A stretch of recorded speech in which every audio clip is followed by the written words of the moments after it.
Salut tout le monde, nous sommes le 28, donc nouvelle réponse au RPG Day.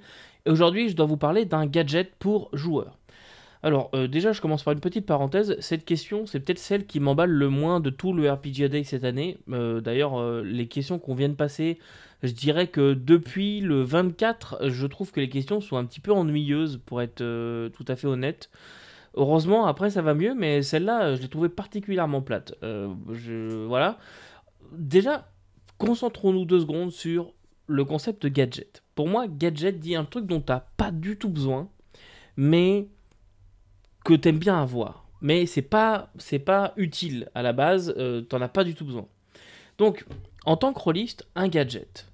Il y a plusieurs choses qui viennent à l'esprit, mais déjà, faut voir dans quel contexte. Parce que par exemple, si je vous parle de dés qui sont connectés, les dés Bluetooth, et tout ça, ou les dés qui ont des formes bizarres, les espèces de toupies, là, vous cliquez comme ça dessus, puis ça roule à l'intérieur, puis ça vous donne un chiffre, ce genre de truc, bah, c'est complètement gadget, parce on a dérivé l'utilisation d'un objet très simple à la base, et voilà. Mais si c'est les seuls que vous avez sous la main, bah, à ce moment-là, c'est plus un gadget. Donc, il y a toujours ce côté. Après, bon, c'est sûr qu'on pourrait parler des tables de jeux à 6000 balles. Un truc que je n'ai jamais vu et auquel je n'ai pas accès et je ne pense pas y avoir un jour accès malheureusement. Donc, c'est pas quelque chose dont je vais vous parler. J'ai commencé à tourner un petit peu le truc en rond dans ma tête et à un moment, je suis arrivé sur les pistes AD. Les pistes AD, moi je trouve ça super. Techniquement, on n'en a pas besoin puisque bah, il suffit de jeter un dé et sur n'importe quelle surface, ça va nous donner un chiffre. Mais c'est vrai que les pistes AD, c'est quand même ultra pratique, notamment pour ne pas abîmer la surface sur laquelle on joue. Quand vous avez une table en verre avec les gens jettent des dés en métal, bah, c'est chiant, vous risquez de péter votre table. Les tables en bois, les dés en métal, encore une fois, bah, ça va marquer. Les dés qui roulent partout, enfin bref, donc c'est quand même pratique une piste AD. Moi, je sais qu'à chaque fois que je joue en présentiel, soit j'amène ma piste, soit je mets à disposition des pistes pour les joueurs, que ce soit lors du Free RPG Day ou à la maison. À chaque fois, j'amène les pistes. Et bon, on est d'accord que c'est quand même pratique. Mais j'ai quand même poussé la réflexion un petit peu plus loin et je suis arrivé sur les tours AD. Parce que les tours AD, là, je trouve que on est vraiment dans la définition du gadget.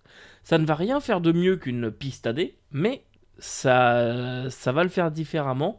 Et il y a un côté que je trouve véritablement gadget au tour AD. Et en plus de ça, par chance, c'est un truc que j'adore, les tours AD.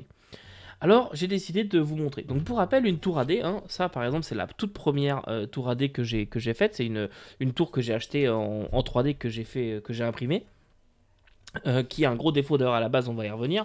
Mais pour rappel, donc la tour AD, vous prenez votre dé, vous le mettez dans le trou de la tour AD, ça sort et ça vous donne le résultat. Vous n'avez plus qu'à lire à l'intérieur de la tour, là, par exemple dans la petite cour. Voilà, ça me donne le truc. Celle-là, je la trouve très cool parce que bah, j'aime beaucoup l'effet de l'escalier qui tourne comme ça. En fait, le dé va suivre vraiment la courbure de l'escalier et c'est très très joli quand ça tombe. Donc celle-là est très pratique. Elle a par contre un énorme défaut. Alors déjà, vous voyez, je l'ai pas encore peinte. J'ai jamais pris le temps de la peindre. Je sais pas trop pourquoi. Je l'ai un peu oublié dans un coin, mais j'ai jamais pris le temps de la peindre. Mais elle a un énorme défaut. C'est ici la sortie. Quand le dé arrivait pleine balle au niveau de la sortie, au niveau des créneaux là qu'on voit ici, ça s'arrête à la sortie. Et le dé avait tendance à sortir de la tour AD et de foncer directement dans les murs. Ça arrivait vraiment fort. Et j'ai décidé d'apporter une petite modification. D'ailleurs, un autre gadget, j'ai imprimé des vaisseaux pour Traveler. Juste parce que ça m'amuse et voilà, c'est pas du tout pour jouer. Mais j'aime bien les vaisseaux, les figurines de vaisseaux, tout ça. Et il y a un plan qui a foiré, un plan de vaisseau qui a complètement foiré le corps principal. Mais j'avais déjà les ailes. Et au lieu de jeter toute la figurine, ce que j'ai fait, c'est que j'ai repris un morceau d'aile de vaisseau Traveler et je l'ai collé ici, c'est ce qu'on voit. Je l'ai collé en guise de crénelage. Alors c'est un peu planté à l'arrache, hein, mais ça fait très bien la job. Ça roule et au moins ça ne sort plus. Ça n'est jamais ressorti depuis que j'ai mis la petite aile. Donc ça c'est très cool. Donc ça c'est la première que j'ai faite, mais je me suis pas arrêté là. Les autres sont un petit peu plus exotiques. Par exemple, celle-ci. Voilà. Celle-ci, c'est une tour AD que j'ai peinte, que j'ai imprimée et peinte, et je la trouve très très très belle. Une petite tour de magicien comme ça avec l'arbre. Je la trouve très très cool cette tour. On met le dé, ça c'est le côté moins pratique. L'autre c'est une cheminée. Là c'est vraiment dans cette petite fente. Vous mettez le dé là et il tourne à l'intérieur dans un escalier et il finit par descendre par la porte. Elle a un problème cette tour AD là. C'est que si vous n'avez pas de chance, on va essayer tout de suite, vous n'avez pas de chance, voilà, exactement, elle reste à l'entrée, le dé reste à l'entrée, et vous vous retrouvez à devoir mettre le doigt à l'intérieur, et franchement, au bout d'une soirée de jeu, ça fait un petit peu mal au doigt, et j'avais mis des petits patins en dessous pour éviter que ça glisse.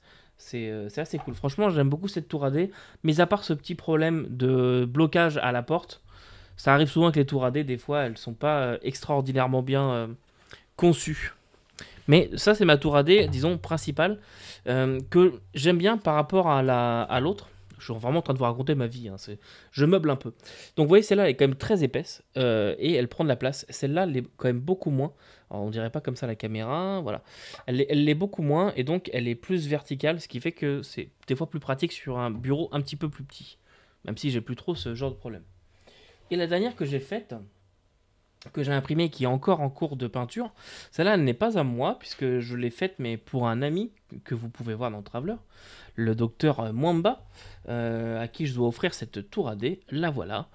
C'est une tour AD mimique. Elle n'est pas du tout encore terminée. Il y a plein de petits défauts. Voilà. Il y a aussi quelques défauts d'impression, mais voilà. On va les passer sous silence. Mais je suis en train de la peindre ces temps-ci. Et vous voyez, elle n'est pas encore collée ni rien. Tout n'est pas encore fait. Mais vous mettez le dé dans la bouche du mimique et il sort de la mimique et ça sort en bas par le coffre au trésor. Donc voici, ça c'est la dernière que je suis en train de faire. J'aime beaucoup les tours AD.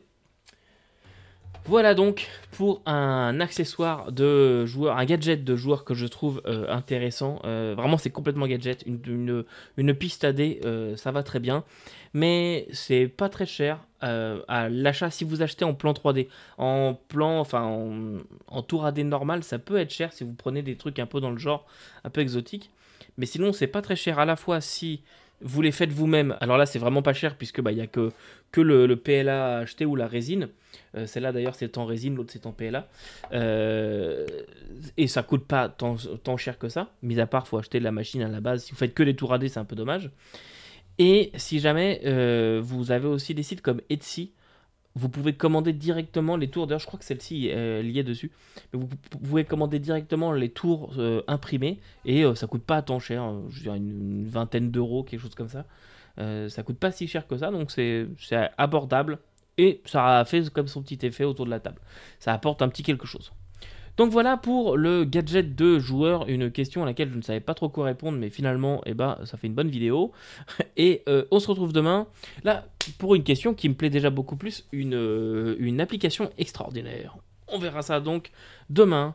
Et en attendant, n'oubliez pas que vous ne pouvez pas tout lire et tout faire jouer, mais vous pouvez toujours imprimer des tours AD. Salut!